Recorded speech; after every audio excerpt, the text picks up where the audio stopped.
Oi, oi, Jeff Stinky Turner here, and welcome to another edition of me Rut and Ready podcast.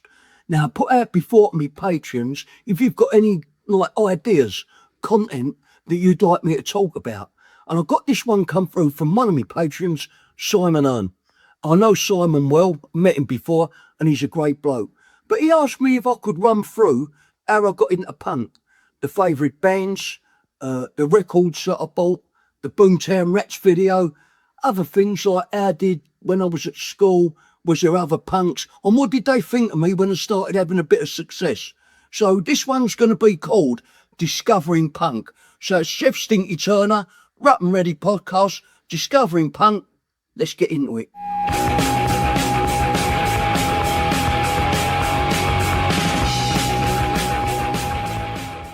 So Discovering Punk, I'm going to be maybe a little bit long-winded about it, but I want to try and explain my take on rock and roll up to the punk era. Now, it seems to me, if you go back, it was like a 5-year cycle for genres and bands that really happened and clicked on, who was big at one point, and another 5-year cycle, it kind of fell off. We can go back to the late 50s, say we had Bill Haley and the Comets, we had Elvis Presley, coming across from the United States. But then we didn't have much. We had like Billy Fury, fucking Cliff Richard, The Shadows, Tommy Steele, stuff like that.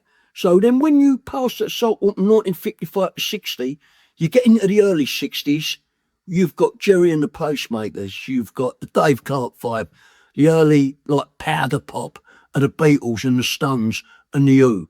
And then when you come over that hill from 65 into the mid to late 60s, we get the second birth of the Beatles. We get the Rolling Stones, the Who.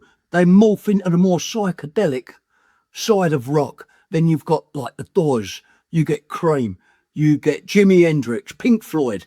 Now, when we come to 70, they're going backwards. They're not as prominent as they was. And then you get into another cycle. So we had glam rock, T-Rex, Slade, Sweet. You don't need me to keep going. You all know who they are.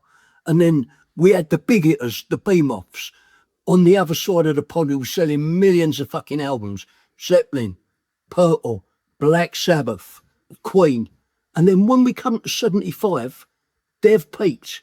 We come into 1976, and for me, 12-year-old lad, loves me music. What have we got? We've got fuck all. We've got the fucking arsehole end. We've got prog rock, Emerson, Lake and Palmer, Yes. Genesis had lost their mojo, weren't really for me.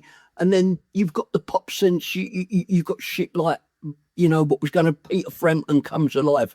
So now we've got to make our next move, something needed to fill the void.